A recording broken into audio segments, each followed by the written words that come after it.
algún momento la virtualidad. En el marco de la celebración del Bicentenario, la Universidad Nacional Autónoma de Honduras, por medio del Área de Desarrollo Humano de la Vicerrectoría de Orientación y Asuntos Estudiantiles, BOAE, en colaboración con la Casa de Morazán, con la Facultad de Ciencias Sociales y las áreas de diseño gráfico y redes sociales de la Dirección de Comunicación de DIRCOM de la universidad, les damos la más cordial bienvenida a lo que hemos denominado este evento como Morazán, de la Independencia al Bicentenario. Dicha conferencia estará siendo desarrollada por el abogado Carlos Turcios, quien es el director ejecutivo de Casa Morazán, y estará siendo moderada por el licenciado Arnulfo Ramírez de la Costa, quien es docente de la carrera Historia de la universidad. Dicho evento está siendo retransmitido por las páginas de Facebook de la Universidad de Boae y de la Facultad de Ciencias Sociales. Y sin más preámbulos, adelante, licenciado de la Costa. Muy buenos días a todos y todas las personas que pues, nos están siguiendo en estas redes para hablar de temas interesantes como el caso de Francisco Morazán. Y pues muy contento de poder compartir en este conversatorio, en esta conferencia, en este diálogo que vamos a tener con el abogado Carlos Turcios, que es el actual director de la Casa Morazán. Y pues hemos tenido oportunidad en otras formas, en otros medios, de poder convivir, interactuar y hablando un poco de este gran personaje, José Francisco Morazán Quesada, ¿no? Y aquí la idea es ir retomando algunos aspectos que quizás hemos olvidado de Morazán. Vamos un tanto a desmitificar algunos aspectos también de Morazán y vamos a tratar un poco de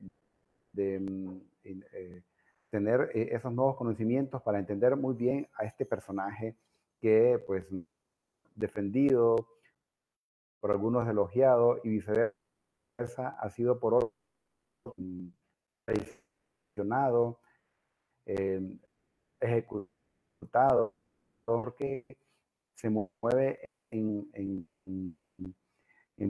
varios mundos y cada quien lo asume, lo toma según sus conveniencias, según sus implicaciones ideológicas, y luego sabemos que es un Mazán que trata un poco de ser utilizado por diferentes partidos políticos, ¿no? Creo que estamos acá ya con el abogado. ¿Me escucha muy bien, abogado? ¿Cómo ha estado?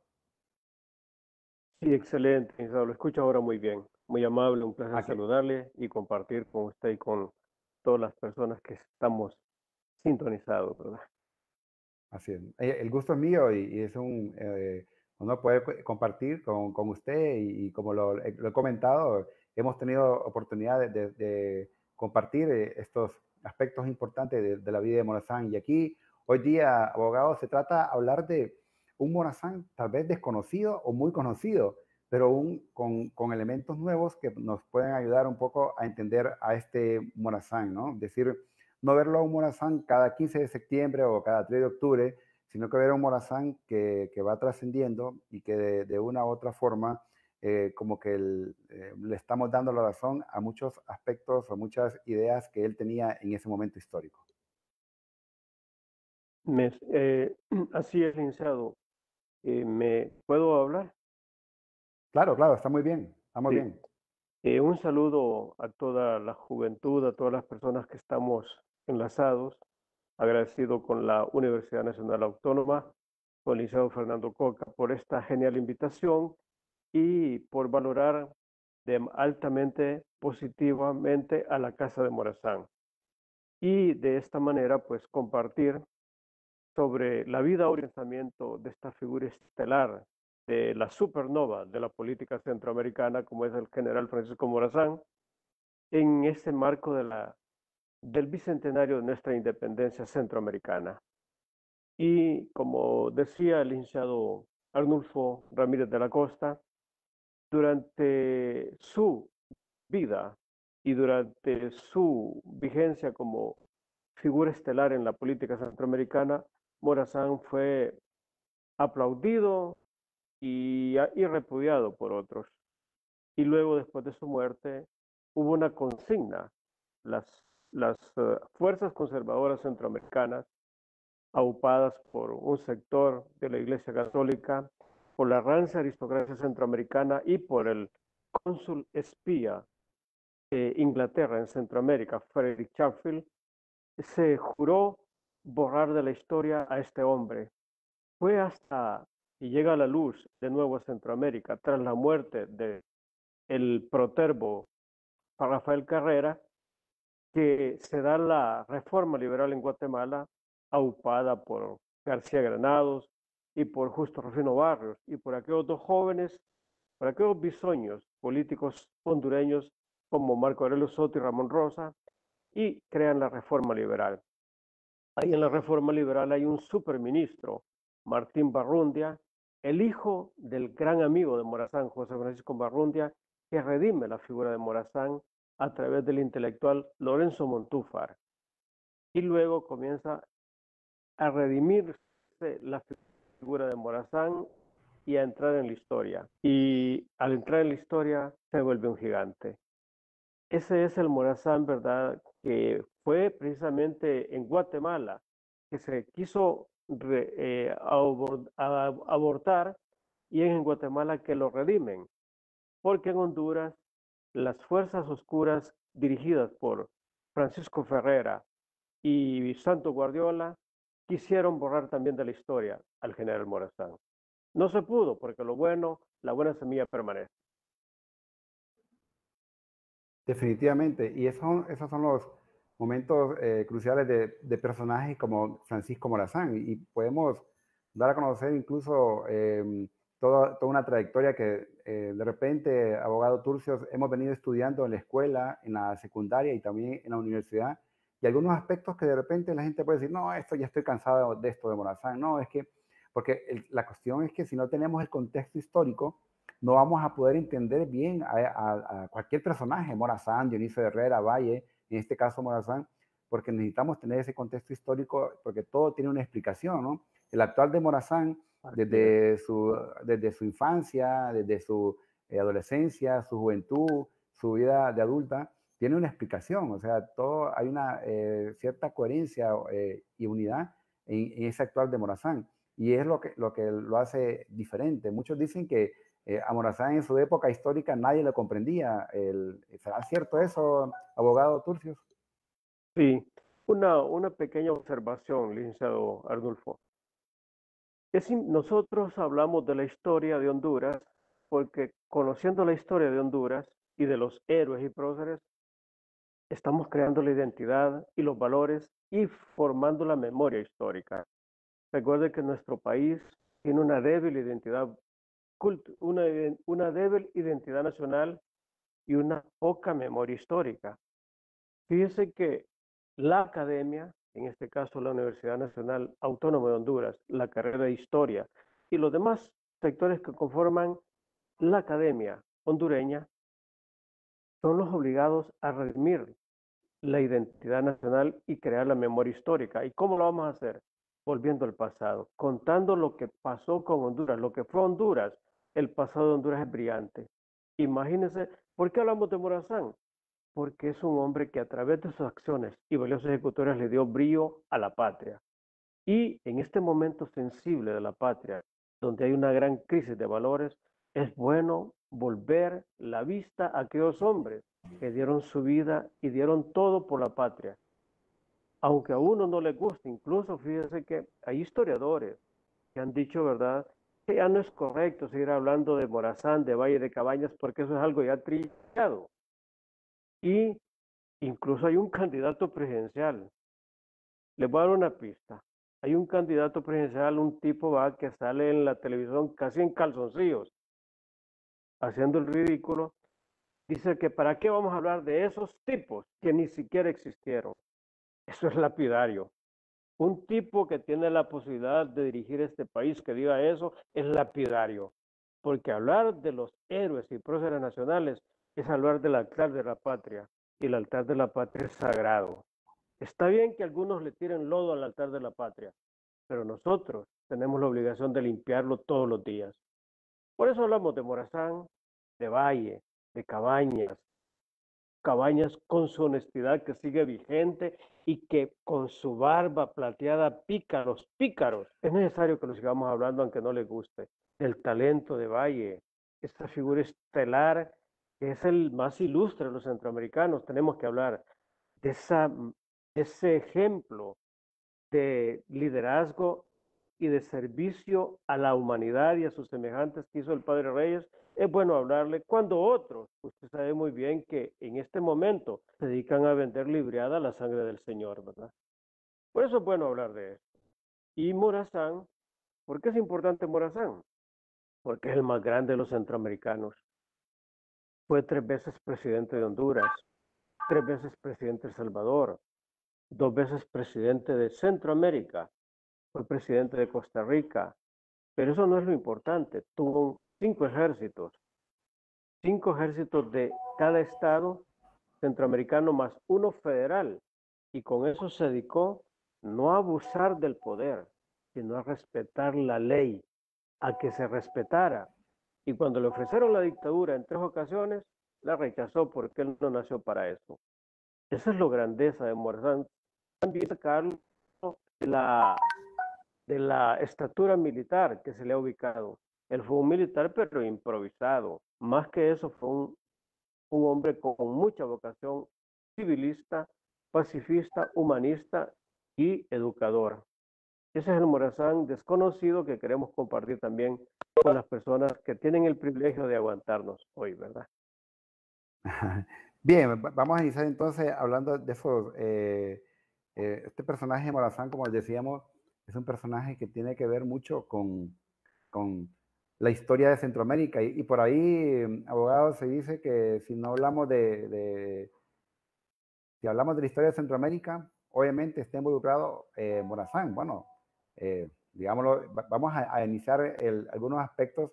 Si vamos a ver si logramos ver la imagen en grande, en la pantalla en grande. ¿Se mira ahorita? Ahí está bien. ¿Estamos bien ahí? Perfecto. Sí, se Bien, ve bien. perfecto. O sea, aquí, por ejemplo, comentando, vamos a ir viendo cada una de estas imágenes, abogado, para hablar de esos elementos nuevos de Morazán. Redes sociales de Francisco Morazán. Comentarios al respecto.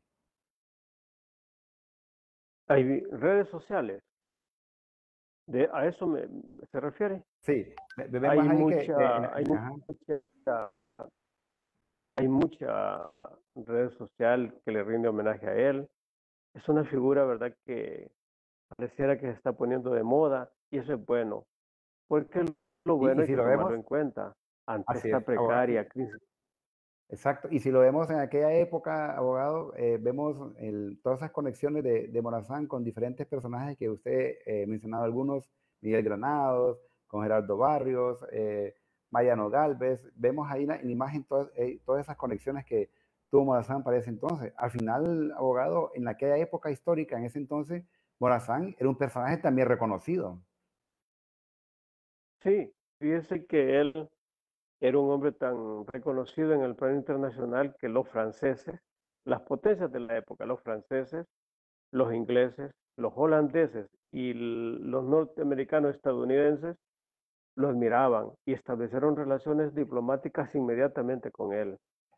Eh, por ejemplo, en el año de 1839, para comentar algo, John Stephen estaba en Egipto, en el Valle de los Reyes de Egipto, y cae en sus manos un periódico londinense donde decía, ¿verdad?, que en Centroamérica se había encontrado una ciudad perdida, refiriéndose a Copán, y que en esa ciudad había una estatua de piedra con 2 personas sentadas en ella que se mecían.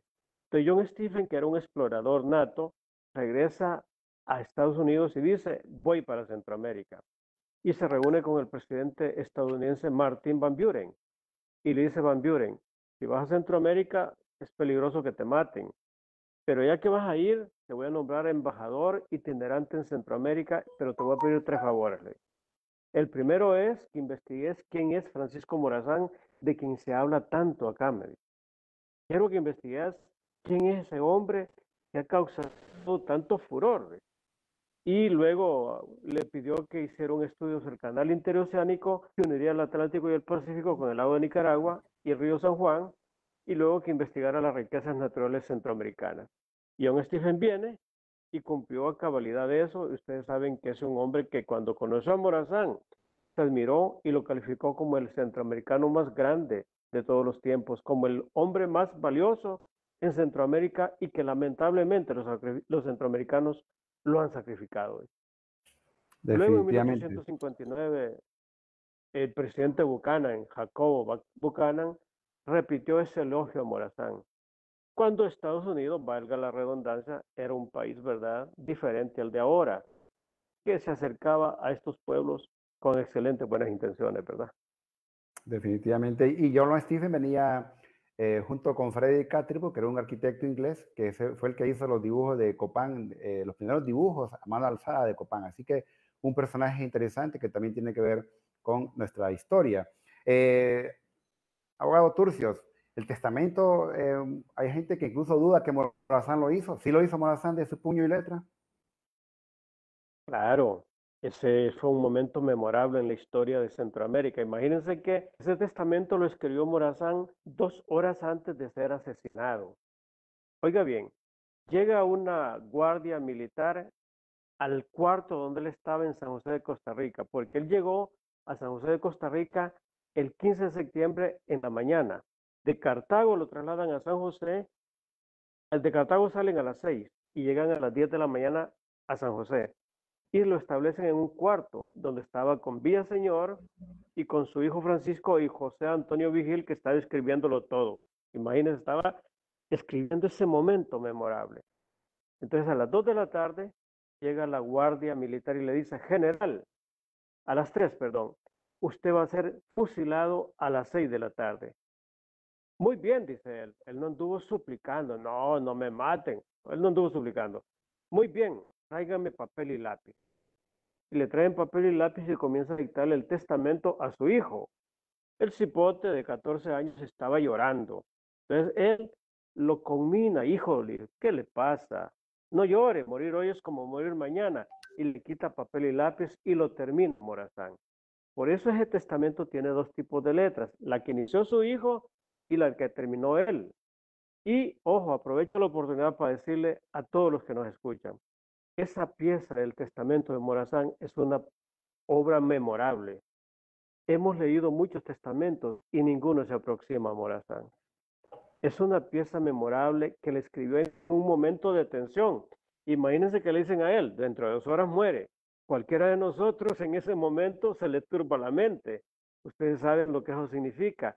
Comienzan las Totalmente de acuerdo. funciones fisiológicas a fallar, pero él ordenó sus pensamientos y nos dejó esa pieza memorable para la historia. El testamento, óigase bien, para desgracia de nosotros los hondureños centroamericanos, en la época de 1850, vino Efraín G. Esquire, el encargado de negocios de Estados Unidos en Centroamérica. Este tipo le daba por escribir. Y entonces, imitando a John Stephen, le pide esos documentos, el testamento, el manifiesto de David, las memorias y otros documentos al encargado del archivo de Guatemala. Se los quita prestado. Este se los da y este se los llevó para Estados Unidos y nunca regresaron. Con la muerte de Esquire, los hijos de él le vendieron estos documentos a Howell Bancroft, el famoso creador de la biblioteca Bancroft, que está en la Universidad de Berkeley, en California. Allá están esos documentos originales de la historia centroamericana: el testamento de Morazán, las memorias, el manifiesto de David y otras cartas originales. Cuando uno se las pide a ellos, salen con el pretexto de que son documentos patrimonio de la humanidad y que no los pueden devolver. Y solo nos dan copias como la que tiene el ilustre doctor Arnulfo Ramírez de la Costa. Ojalá que algún día un gobierno comprometido con los valores y la identidad nos ayude a recuperar eso.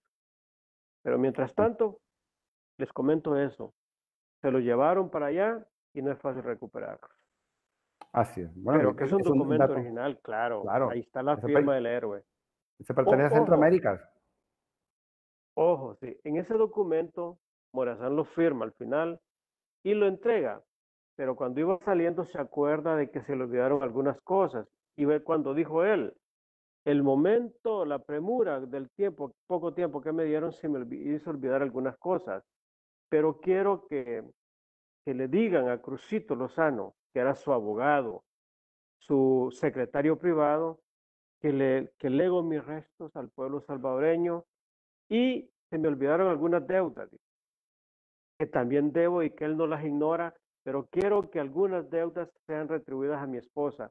Y le dejó 11,000 pesos de plata en detrimento de lo que le causó con la hacienda de Jupara, dice él, que la comprometió con el proceso de reivindicación de la Reunión Centroamericana.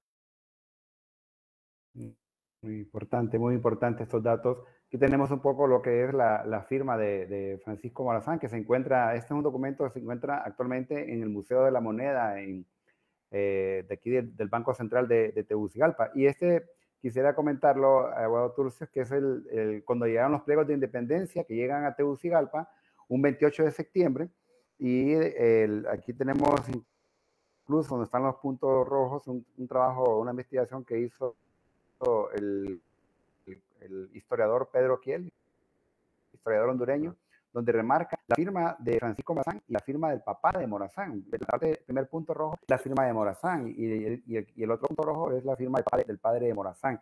Un trabajo de investigación del historiador Pedro Kiel que está investigando mucho acerca de lo que es Tegucigalpa. Entonces vemos aquí la relación de Morazán también con la independencia. Morazán estaba de acuerdo con la independencia y también Morazán, recordemos que en Tegucigalpa él era asistente del alcalde, era síndico y fue nombrado teniente de las milicias a favor de la independencia. Claro está, estaba joven, pero tenía conciencia.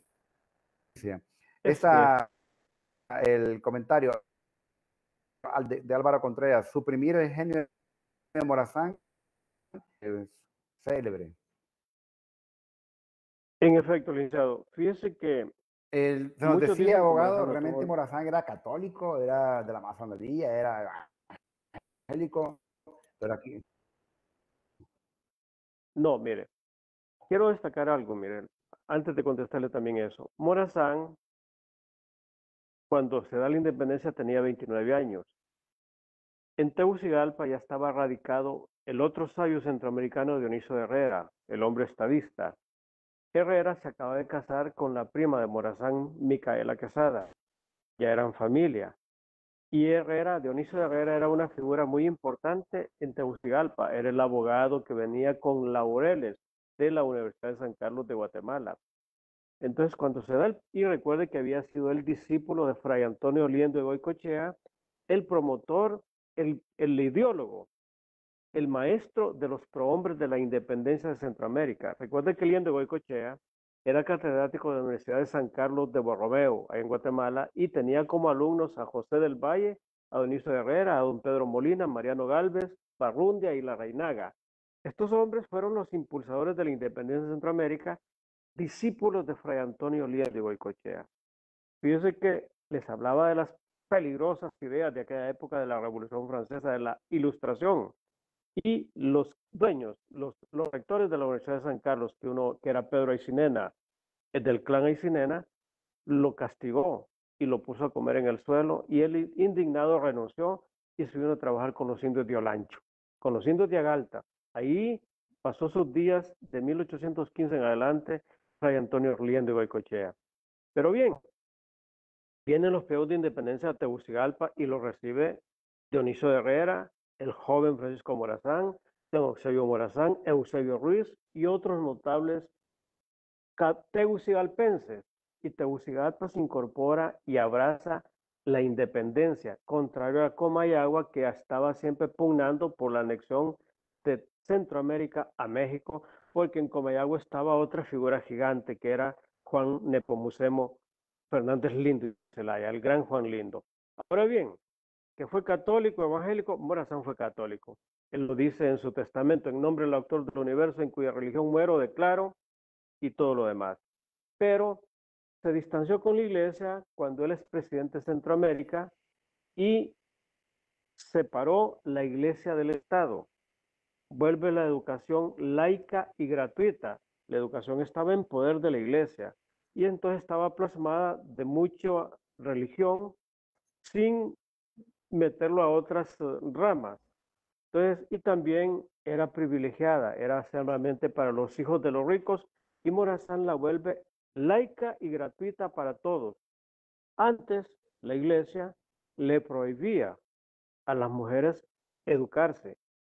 Eso es en todo Centroamérica, antes del ascenso de Morazán a la República Federal de Centroamérica, la iglesia le prohibía a la mujer ir a la escuela o a la academia, porque decía que se iba a llenar de pecado, y le destinaban a la mujer la sala, la cocina y hacer oficios fáciles o domésticos.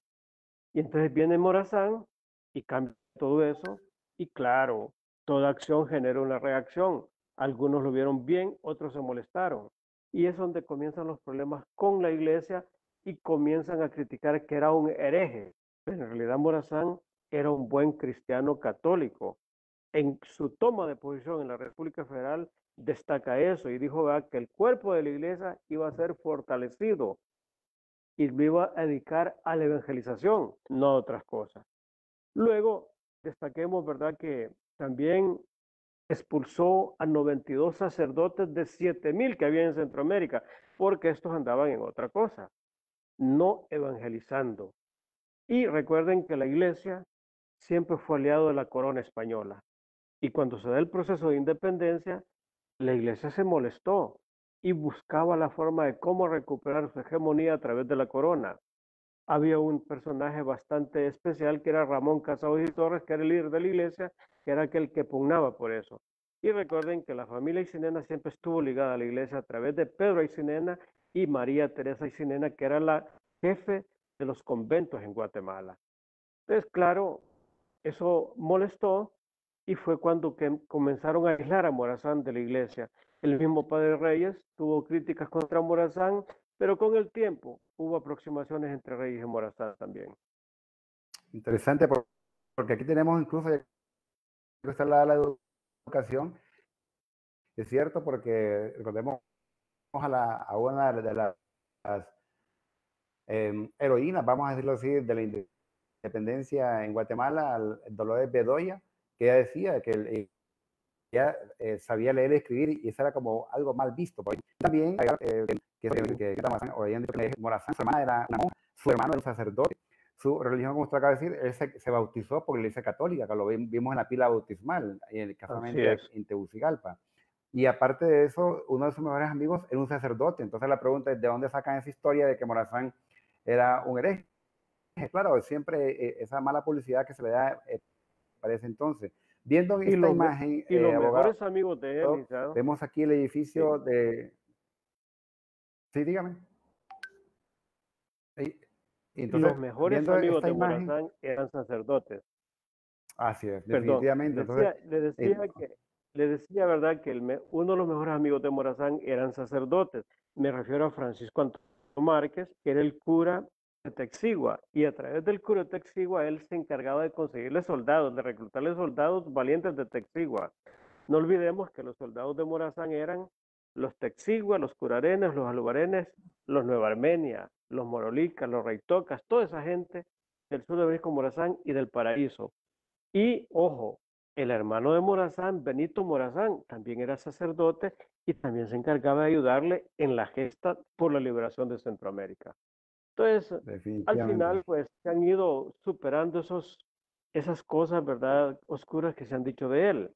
Pero claro, una mentira bien dicha supera a una verdad mal elaborada. Totalmente de acuerdo. Entonces vemos en esta imagen, por ejemplo, este es el famoso convento de San Diego, la parte trasera donde está actualmente el Parque Valle en Tegucigalpa. Esa era la entrada principal. Pues en la época de Morazán no habían escuelas. Sabemos que Morazán pues nunca asistió a una universidad, era autodidacta. Y, bueno, si leía los libros que tenía su tío político, Dionisio Herrera, que tenía la biblioteca de Honduras, y Morazán se forma, vamos a decirlo así, que entra a este edificio donde recibe sus primeras letras, porque era una especie de educación a domicilio, los estudiantes iban a donde la casa del profesor o viceversa. Pero algo también interesante es que también aquí comenzó los primeros días de la fundación, o mejor dicho, las primeras clases que se dieron de la Universidad Nacional Autónoma de Honduras en el año de 1847. Este es el edificio donde se dieron las primeras clases, es decir, es un edificio emblemático en la educación, tanto como una pues, autoeducación, por así llamarle, y también ya una educación formal y superior. Entonces vemos lo que encierra este edificio en lo que es la historia de nuestra educación. La madre de Morazán, se habla más de la madre, se hablaba de que era una persona muy enérgica, una persona que formó a este personaje, abogado. Sí, así es, licenciado. Qué bueno que usted revive ese episodio de la historia del edificio San Diego, emblemático. Ahí es donde fue Morazán a estudiar 18 meses. La escuela, imagínense que Tegucigalpa era una ciudad, era una pequeña villa. Entre 1792 y 1805 no habían escuelas. Era difícil, los que podían se iban a al instituto, al Colegio Tridentino de Comayagua. Morazán no era rico, era de la clase media, y en el año de 1804 se funda esta escuela por el padre Murga y Gabrielín, y estuvieron 21 alumnos en esa escuela 18 meses.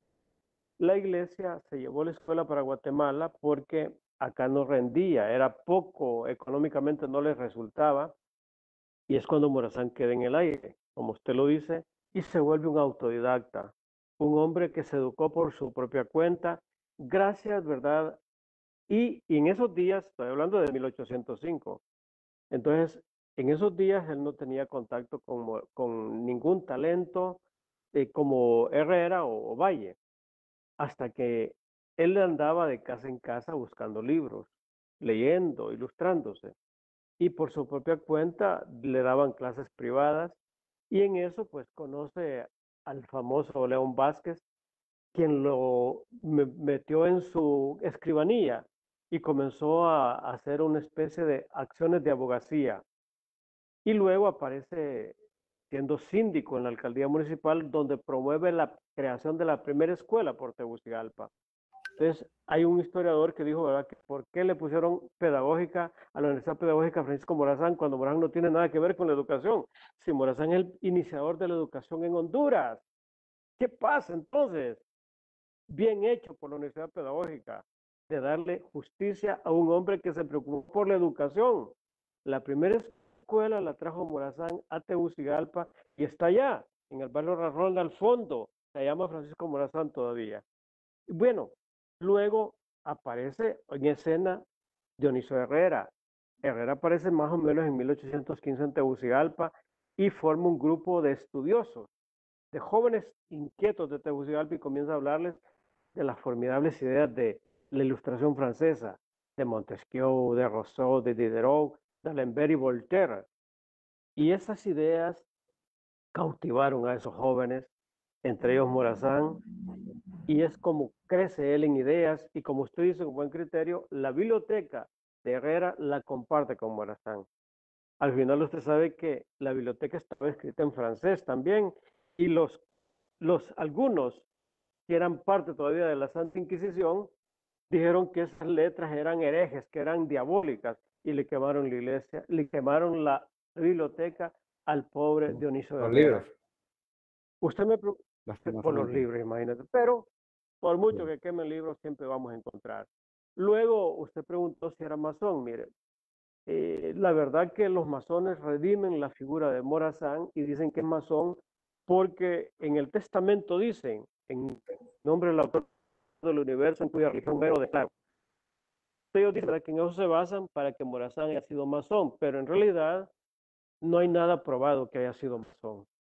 No creo yo eso, pero nosotros respetamos las ideas de ellos, y los que están con nosotros, bienvenidos sean. Los masones son morazanistas y son nuestros hermanos, y aquello suma más bien. Entonces, también Herrera se dice que era masón, pero se cree, ¿verdad?, que los tildan de masones porque la corriente viene desde la América del Sur. Aquellos hombres libertadores de las patrias latinoamericanas eran masones y vino un colombiano a El Salvador y piensan que hablaba de la masonería. Pero no hay nada probado científicamente de que Herrera y Morazán eran masones, pero nosotros respetamos los criterios también de los demás, ¿verdad? Así es, así es. Bien, que mucha gente dice que ve a Morazán como un semidios, como realmente Morazán, como todos nosotros, tenía sus errores, sus defectos, pero el bien de todos lo puso en la historia, ¿no? Y tenemos aquí a su madre, ¿verdad? Guadalupe Quesada, una señora muy enérgica, se dice. Vemos ahí la piel de la portada, perdón, de ella, su rostro, gran parecido con Francisco Morazán, y su esposa, que pues tenía un nombre bastante largo que la gente confunde, pero realmente era parte de la época, a doña María Josefa Francisca Úrsula de la Santísima Trinidad Lastiri Lozano, ¿eh? Y luego después viuda de Morazán, que aquí tenemos el nombre completo, ¿no? Y que pues era muy usual abogado en la época, y tenemos aquí también a su hija Adelita, ¿verdad? Adelita, qué bonita, Adelita Morazán, que por cierto, investigando abogado en, en El Salvador, ella cerca de Santa Tecla, ella vivió un tiempo ahí, así es, y esta era su casa, que claro, ya hay un plan por hacer una especie de museo. Esa es la casa de Adela Morazán. Aquí en el centro, abogado, tenemos la Casa Morazán. Si nos puede contar un poco acerca de esta casa, que es muy importante, es emblemática en nuestra historia. La casa de Morazán, nuestra, mire, licenciado, esa casa de Morazán, mire, esa casa de Morazán tiene una historia grandísima. Tiene ya 260 años de haberse construido. Recuerde que el primer dueño de la casa de Morazán fue el padre de Gregoria y Mariana Moratalla, que vino de Barcelona, España, en busca de fortuna a Honduras y se estableció allí. Luego muere él y quedan las hermanas Moratalla en la casa y se la venden a Antonio José Lozano. Lozano se la vende a Antonio Pío Ortiz y es don Eusebio Morazán, cuando se casa con doña Guadalupe, que compra la casa en el año de 1795 por 450 pesos, pero antes la alquilaban y es por eso que ahí nació el señorito de Tegucigalpa, Morazán, el 3 de octubre de 1792. Imagínese que usted me enseñó la imagen de doña Guadalupe Quesada Borjas, la madre de Morazán, narizona, era una hermosa criolla. Eusebio Morazán, el padre de Morazán, nació en Yuscarán. Recuerde que allí se radicó don Juan Bautista Morazani cuando vino de la isla de Córcega a Honduras. Y luego él pasó por Tegucigalpa, pero él andaba en busca de mineral, de oro, y lo mandan para Yuscarán, porque decían que en el Cerro Montserrat de Yuscarán había mucho de eso. Y allá al final él se dedica a venderle insumos a los mineros. Hizo fortuna y se casó 3 veces, y de esos 3 matrimonios obtuvo como unos 12 hijos. Pero el primogénito era Eusebio, que nació en 1770 y se casó en 1791 con Guadalupe, que tenía ya 29 años. Eusebio 21, ella 29, mayorcito que él, y era una mujer hermosa, muy sosegada, que de la cual nacieron 4 hijos. Y al final, Morazán se casa también con la bella María Josefa. Como usted lo dijo, tiene un montón de nombres. Todo el santoral español le colocaban a la gente antes. Ella se llamaba, como usted lo dijo, y esa es una pregunta de examen para todos, ¿verdad? María Josefa Úrsula Francisca de la Santísima Trinidad Lastiri Lozano, viuda de Travieso de Morazán Quesada. Suman 12 nombres y apellidos. Esa era la costumbre. ponerle a los hijos todo el santoral español. El caso de Bolívar en Sudamérica, que tenía un montón de nombres. José Simón Antonio, de todos los santos de la Santísima Trinidad, Bolívar y Palacios y Ponte Blanco. Simplemente Simón Bolívar. No solo era costumbre en Honduras y en Centroamérica, en toda América Latina utilizaban esos nombres. El nombre de Juan Pío Montúfar, el varón de la Selva Alegre y Montemares, un montón de nombres. Pues bien, Juan Lindo, otro montón de nombres. Cabaña tenía José Trinidad Francisco Cabañas, José Dionisio Trinidad Herrera Díaz del Valle, José Cecilio Díaz del Valle. Pues bien, entonces, de ese matrimonio entre Morazán y doña María Josefa, nace Adelita, la bella Adelita, que nació en Comayagua. La historia poco recoge, pero allá estaba radicada doña Josefa en esos días, y nació ella, pero creció como una centroamericana. Cuando muere Morazán, ella queda de 4 años, nace en 1838, y entonces la queda formando doña Josefa y se van a vivir primero a Cojutepeque, El Salvador, después, como usted dice, a Santa Tecla, donde se establecen, y por último, después a San Vicente y terminaron en San Salvador. Ahí se casó con Cruz Ulloa, un hondureño de la Esperanza Intibucá, se casó con él en 1860 y tuvieron muchos hijos. La descendencia de Adelita es la más numerosa de Morazán, con la hija que tuvo también Morazán allá en Costa Rica. Esa es la más grande. Hay otros descendientes de Morazán en Nicaragua y en Guatemala, menos en Honduras. En Honduras solo hay familiares. Los descendientes es una cosa, los hijos, nietos, bisnietos, tataranietos. Los familiares son otros, ¿va? Primos, tíos, tías, sobrinos, ¿va? Pero Morazán en Honduras tiene muchos familiares. Todos los Morazán de Honduras son familiares de él. Lo único que son, disculpen con todo respeto, son bastante disimulados con el héroe. Son un poco ingratos con Morazán. Los familiares de Morazán de El Salvador, de Guatemala, de Costa Rica y Nicaragua se sienten orgullosos de llevar ese legado, de llevar sangre de la figura más grande en la política centroamericana. Pero acá en Honduras todavía estamos en deuda con el héroe.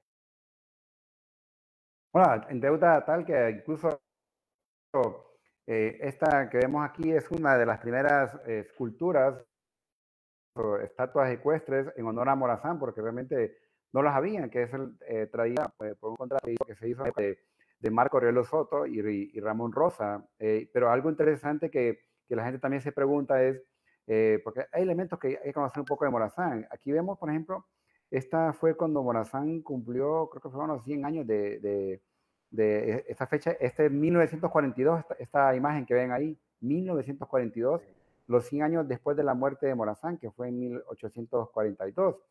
Pero vemos, si somos un poco observadores, que Morazán está viendo hacia el sur, porque atrás tenemos el Picacho. Entonces, siempre se pregunta a la gente por qué ahora, abogado, lo mueve hacia el norte si antes está y al sur tiene que ver con un evento histórico. Sí, sí. Él está viendo hacia el sur, donde están sus hermanos latinoamericanos, los conquistadores, los hombres que lograron la emancipación de la patria latinoamericana. Pero vino un irresponsable que fue alcalde de Tegucigalpa cuando modificaron el Parque Central y lo dejaron con lo que es y lo puso viendo hacia el norte. Imagine qué ridículo es. Eso es poco, pero lo triste es que las instituciones responsables de eso lo permitieron, como el Instituto Hondureño de Antropología e Historia, que me sorprende ese papel. Ahora bien, es importante, licenciado, tocar esa estatua.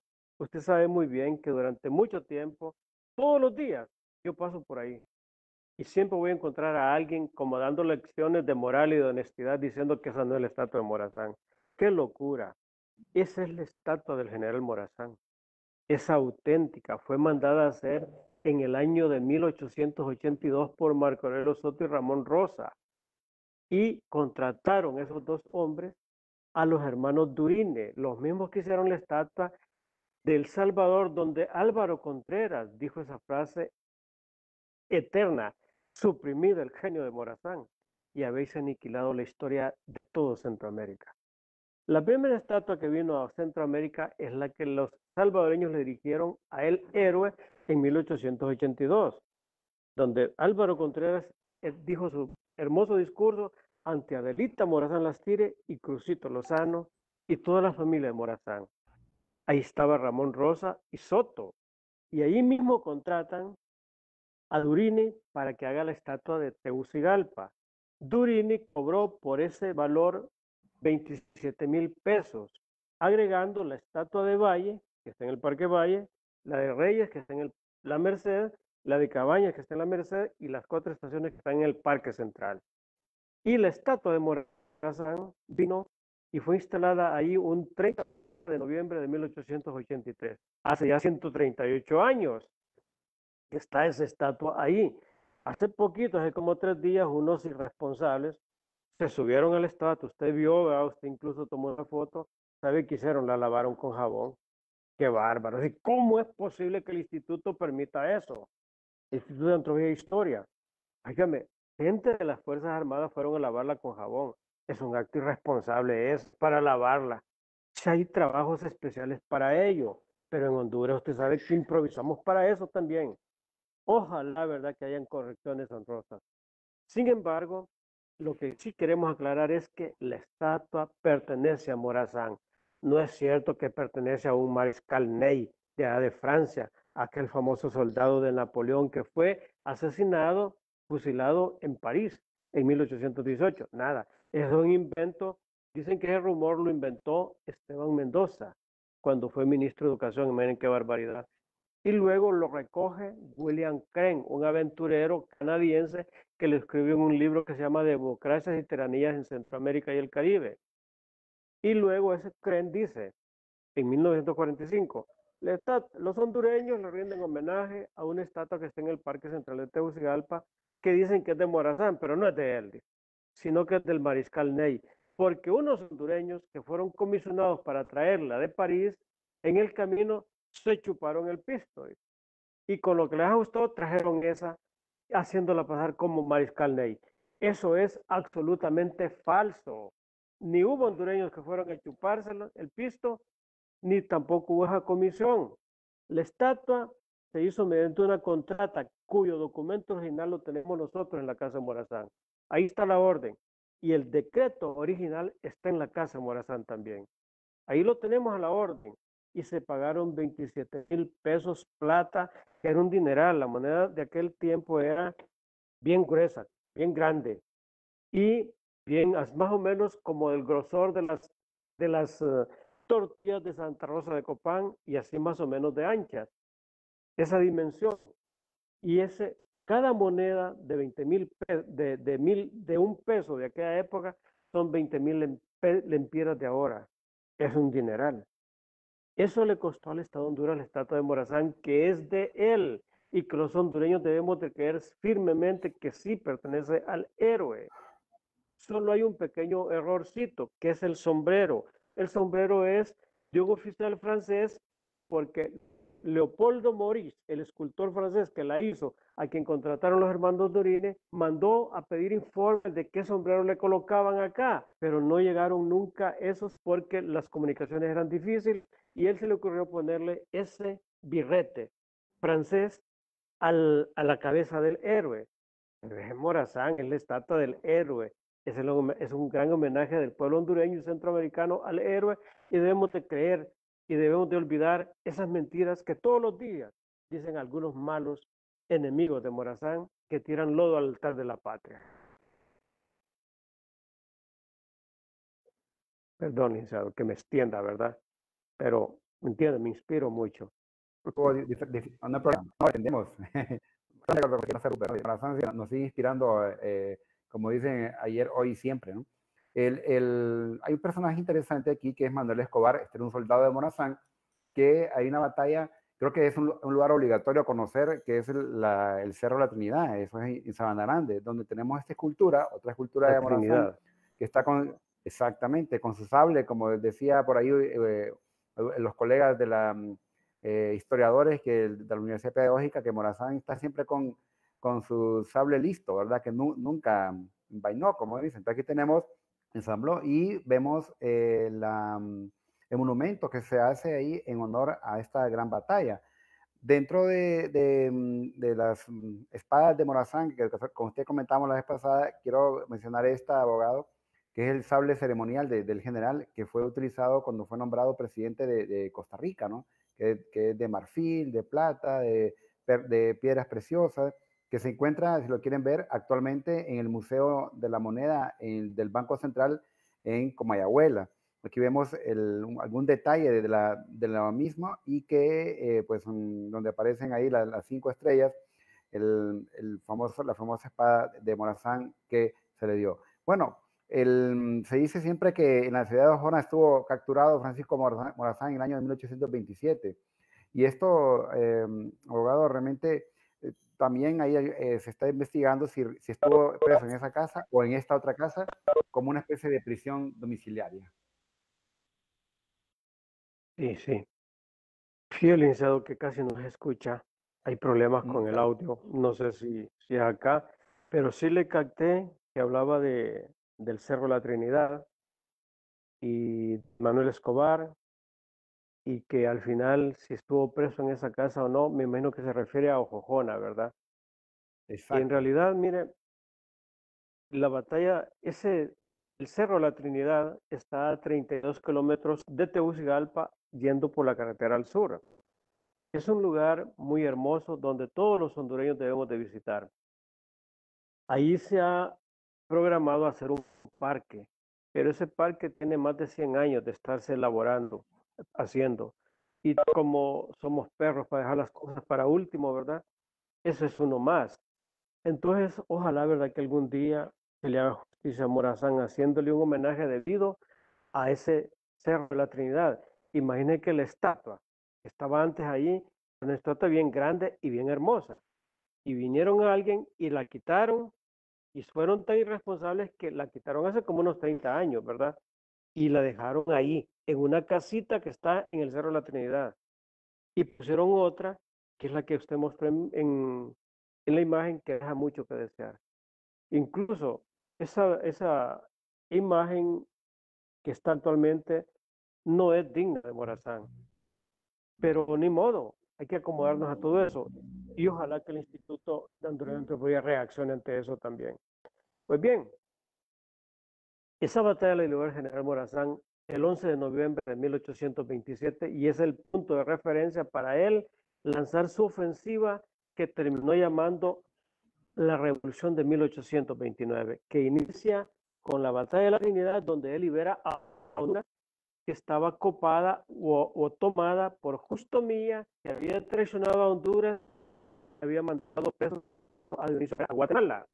Guatemala era el jefe de Estado, Herrera era el jefe de Estado de Honduras, pero hace buscar la dictadura, quita a Herrera para poner a Justo Milla como jefe de Estado afín a él.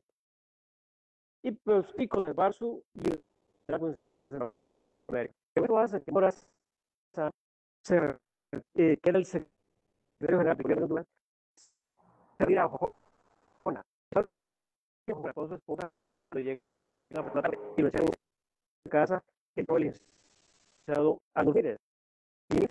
Y de esa casa de Jojona lo trasladan a Tegucigalpa, donde estuvo preso 23 días. Ahí escapó mediante una estratagema donde decía él que tenía escorbuto, que había pinchado las encías con un alfiler y comenzó a sangrar, y estaba de moda esa enfermedad que es el escorbuto, que podría las encías. Cuando los soldaditos ven eso, se llenaron de pánico y dijo, ya vino el escorbuto a Honduras.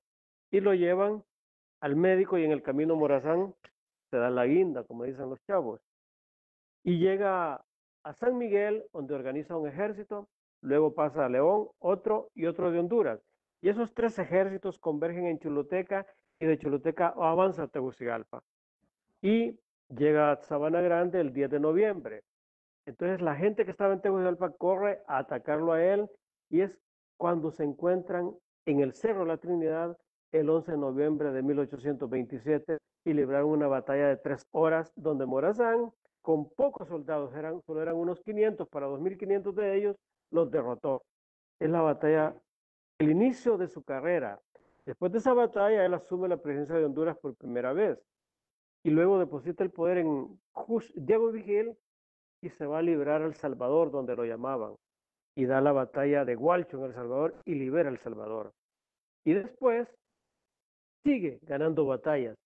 San Antonio, Chiquimula, San Salvador y San Miguelito, entre otras, y entra triunfante a Guatemala un 13 de abril de 1829 y libera también a Guatemala.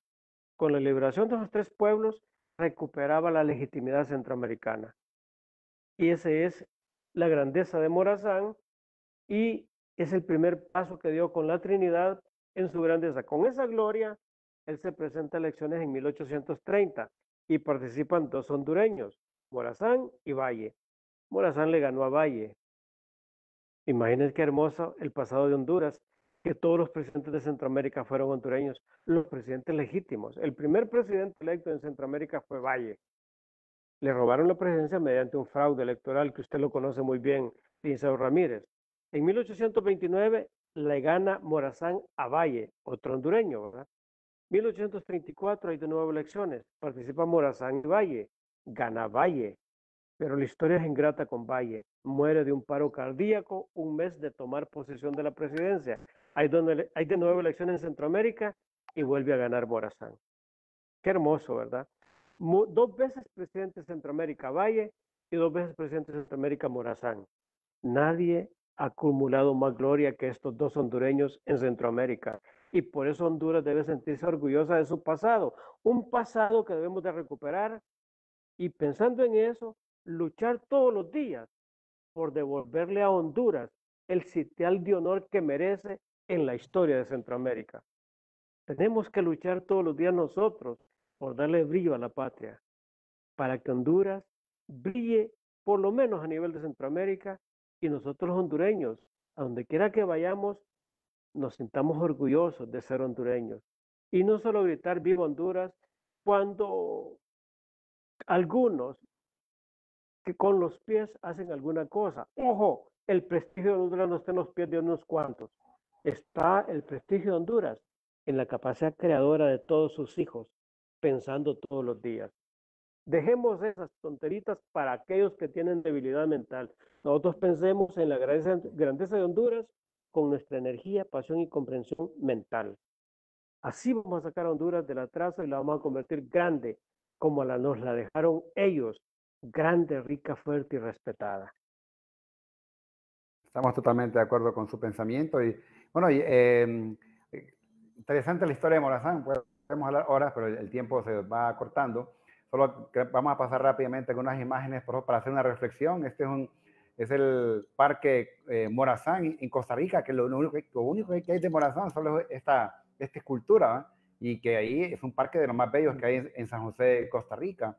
Y aquí una pequeña imagen de los entierros que Morazán solicitó en su testamento ser llevados sus restos a San Salvador, donde tenemos pues el cementerio de los ilustres, que incluso han hecho trabajo los docentes de la Universidad de Salvador acerca de este cementerio, que es una de las criptas quizás de las más importantes que se tiene, ¿verdad? Donde están los restos de Morazán.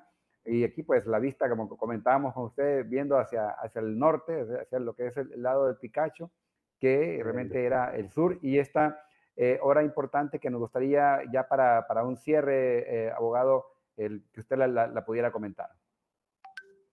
Sí, esta es la de Amapala, licenciado. Exacto, así es. Sí, que es el primer monumento.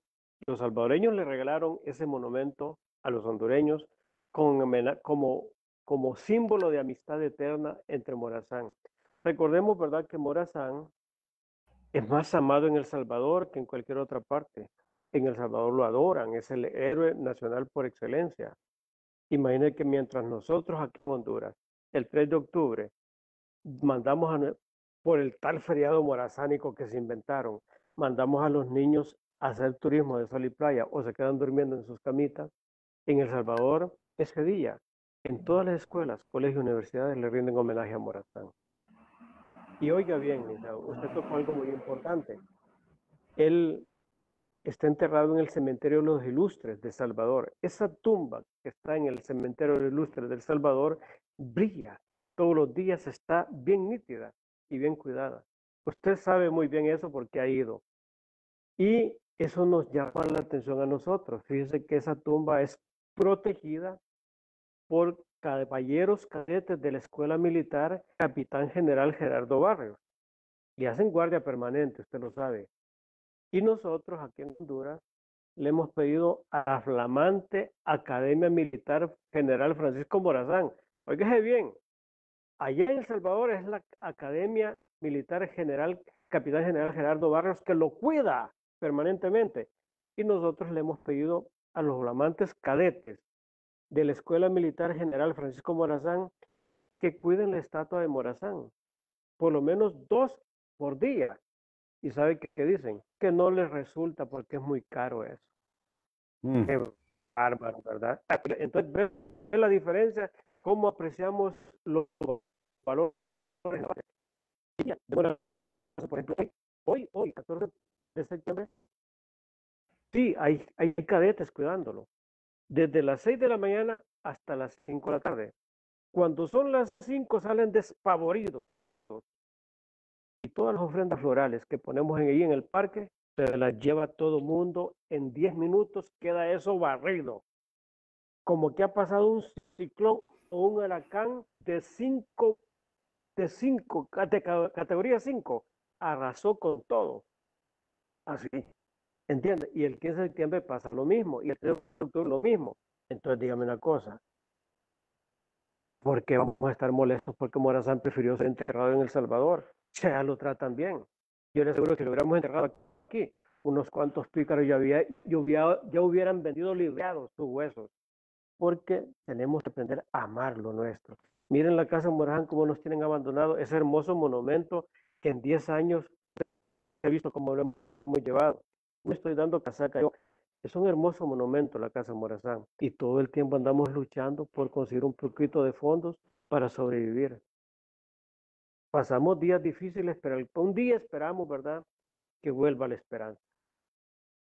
Sí, definitivamente. Bueno, creo que hay más que decir sobre Morazán, pero hemos querido dar a conocer esos nuevos elementos, desmistificar la famosa, la pregunta que finalmente, así, vamos a cerrar con esta pregunta, abogado Turcio. La pregunta que la gente siempre nos hace, los estudiantes, ¿a Morazán le falta una oreja? Sí, esa es la pregunta que todo el mundo nos hace a nosotros. Que ¿por qué Morazán se tomaba las fotos de lado? ¿Es que en realidad le faltaba una oreja? No, eso es una mentira pícara. A saber qué viejito se inventó esa mentira cuando un dieto le preguntó. Morazán, mire, se tomaba, esa imagen es tomada de la imagen que aparece en el billete de A5, en donde Morazán aparece con el perfil izquierdo. Pero eso es esa foto es tomada de otra imagen que la tenemos en la casa Morazán, la original. Y es la que hizo un pintor que estaba en el Palacio de los Capitanes de Guatemala, cuando él tomó posesión el 16 de septiembre de 1830 como presidente de Centroamérica. Se sentó en la silla presidencial y lo inmortalizó de perfil, con un dibujo al crayón porque no habían fotografías en aquel tiempo, y así quedó para la historia. Pero no, él tenía sus orejas completas. Era un hombre, ¿verdad?, que todos sus miembros los tenía normales. Tuvo muchas batallas donde fue herido. Donde más sufrió fue en la batalla del Espíritu Santo en 1839, porque le quebraron las costillas y un brazo. Pero porque él era un general que peleaba, no como otros, ¿verdad?, que andan el pecho lleno de aquel montón de chapas, pero será por andar persiguiendo a la gente humilde, ¿verdad? A la gente que de una u otra manera lucha por los valores grandes en nuestra patria. Esos son los méritos de algunos, ¿verdad?, que andan en esas chapas. Morazán luchó por la independencia y la libertad de sus pueblos con honor. Él era discurso, pero también era espada. Utilizaba más la palabra y la espada como último recurso. Pero los hombres en la vida debemos de hablar, y cuando las palabras no bastan, tenemos que utilizar la espada también. Y también las mujeres, ¿verdad? Así es. Licenciado, ha sido un honor para nosotros haber compartido con todos. Lamentablemente, sabemos, ¿verdad?, que no queremos cansarlos, hablamos y hablamos y queremos ser respetuosos y agradecemos esa energía, esa pasión, esa comprensión de todos para con nosotros, esa alta valoración a nuestra persona y a la Casa de Morazán. Pero como el tiempo es oro, ¿verdad? Agradecemos al licenciado Fernando Coca, a todas las personas, a los jóvenes universitarios y a todos, a los catedráticos que nos han tolerado y esperamos volvernos a reencontrar para hablar de la historia de Honduras, con el ánimo de seguir construyendo la identidad nacional y la memoria histórica. Recordemos, ¿verdad?, que cuando hablamos de historia, estamos diciendo lo que era Honduras, para que ese pasado vuelva al presente y con ese presente hermoso, volver a hacer de Honduras un país mejor, un país más fuerte, más rico y más posible para todos, como la soñaron aquellos hombres que le dieron luz a la patria. Estamos en una crisis terrible, pero tenemos esperanza de mejores tiempos. Pero eso solo lo van a hacer la actual generación, la juventud en la que Morazán soñó y depositó su confianza. Declaro que mi amor a Centroamérica muere conmigo. Y después dice, excito a la juventud, que es la llamada a dar vida a este país que dejo con sentimiento por quedar anarquizado. Y deseo que imiten mi ejemplo de medir con firmeza antes de dejar abandonado este país al desorden en que desgraciadamente hoy se encuentra. El país, Centroamérica y Honduras, sigue en desorden. Pero ustedes, jóvenes, tienen la palabra. Tenemos que luchar con mucha energía para redimir a Honduras y ponerla en el sitial de honor que ella merece. Ojo, repito, no importa que unos cuantos malvados le tiren lodo al altar de la patria. Nosotros tenemos la obligación de limpiarle el altar de la patria. Los honestos somos más. Honduras tiene 12 millones de habitantes, no son 10. Hay 2 millones fuera de Honduras y aquí hay 10.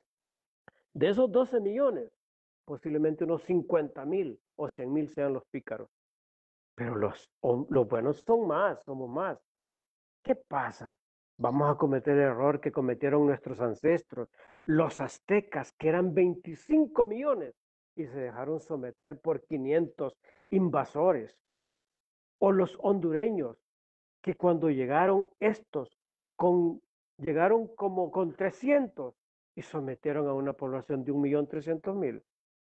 Vamos a dejarnos someter por unos cuantos. Es cierto, el corazón de los malos late más fuerte que el de los buenos, pero por favor, todo tiene su límite.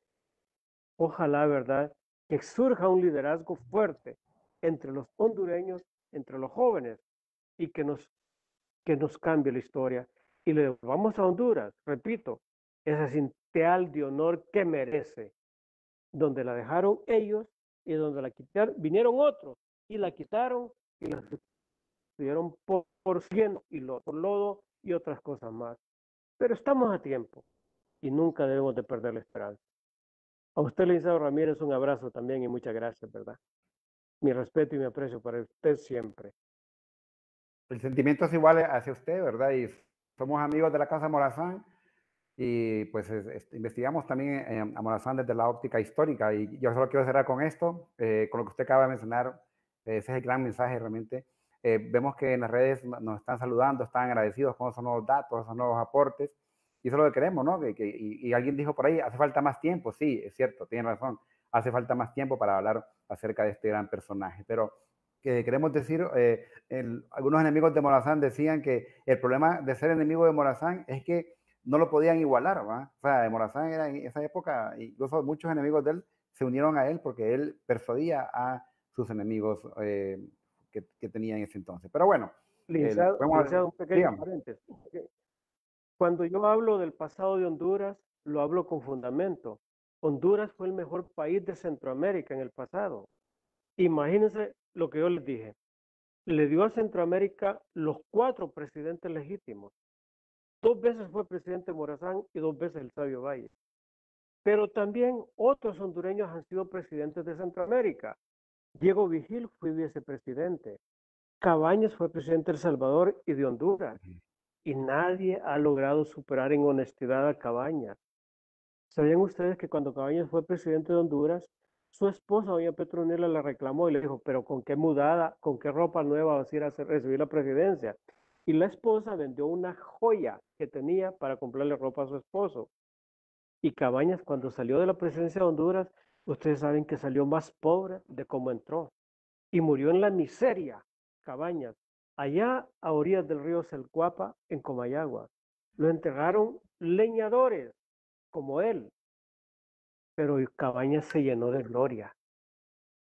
Y, oiga bien, Herrera, Dionisio Herrera, un hombre muy rico, persiguiéndole le expropiaron todas sus tierras y fue presidente de Honduras y de El Salvador y 2 veces de Nicaragua, Dionisio Herrera.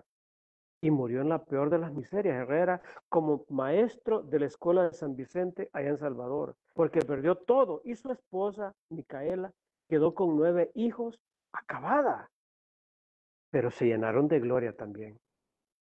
Y luego, Juan Lindo, ustedes saben que fue el que fundó la Universidad del Salvador, primero siendo presidente del Salvador, y luego con el padre Reyes y otros notables hondureños, fundan la Universidad de Honduras un 19 de septiembre de 1847. Esos hombres, por eso están en un sitio de honor, porque pensaron primero en la patria.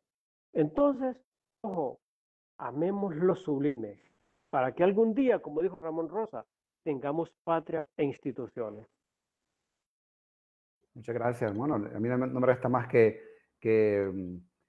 agradecer la oportunidad que nos da la Vicerrectoría de Asuntos Estudiantiles por medio del licenciado Fernando Coca. Ha sido un honor haber sido moderador de este gran personaje, José Francisco Morazán Quesada. Así que yo los dejo con el licenciado Fernando Coca.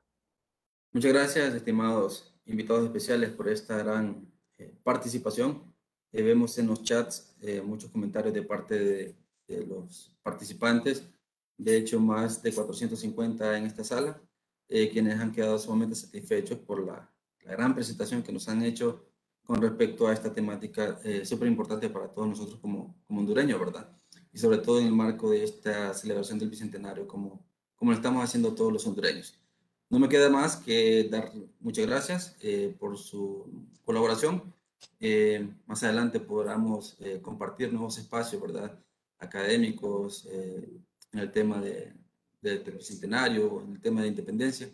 Y pues quedamos atentos a futuras convocatorias y muchas gracias a los estudiantes por haber captado, ¿verdad? La invitación y estar aquí, pues, disfrutando, igual que yo, de esta enorme presentación.